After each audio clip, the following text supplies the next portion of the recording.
What's up guys, and welcome back to Superhero Legacy. My name is Liam, and in today's video, I'm going to be talking about the evolution of Iron Man's armors throughout the MCU. Iron Man is without a doubt my favorite character of this franchise, and I'm confident saying that he has one of the best, if not the best, live-action adaptations of a suit, especially when you consider how different the character looked like in the comics prior to the MCU. I love how they brought his armors to life, the detail they put into each of them, and most of all, how the suits actually evolve. There are many characters in the MCU who randomly get suit changes, and it's cool to see, but many times it just doesn't make sense why or how they got them.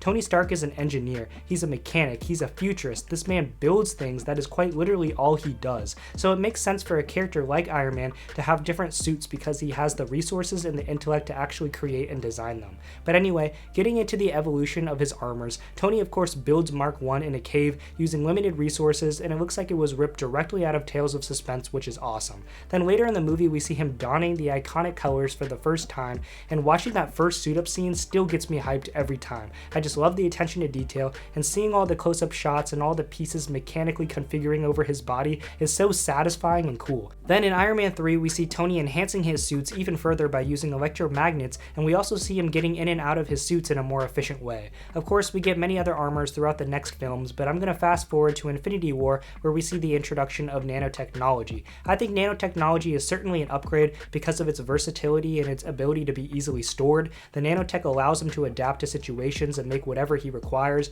Now, I actually prefer the pre-nanotech armors more, but I'll get to that in a minute. For now, I have to admit that nanotech certainly makes sense for the next and final progression of Tony's armors. As time advances, so does technology, and it would make sense for his suits to integrate that and optimize technological evolution. However, I really miss the pre-nanotech suits because of how realistic they looked. What I mean is that I like how blockier and bulkier they were because it makes it believable that an actual human and all of that weaponry could be in one of them. I think the nanotech suits look cool, but they were almost too sleek, and it's harder to imagine that a person and all of that advanced tech could fit in one.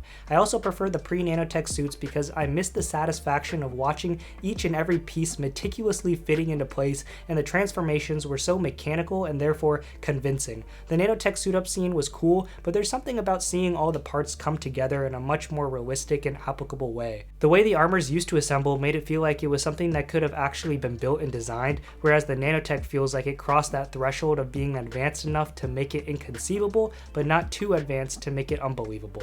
But these are just my thoughts on the matter, so until next time, peace. So that's going to do it for this video guys. Please like and subscribe for more superhero content, and share your thoughts on the evolution of Iron Man armors within the MCU down in the comments below. You can check out some of my other videos right over here, but for now, thank you so much for watching and stay super.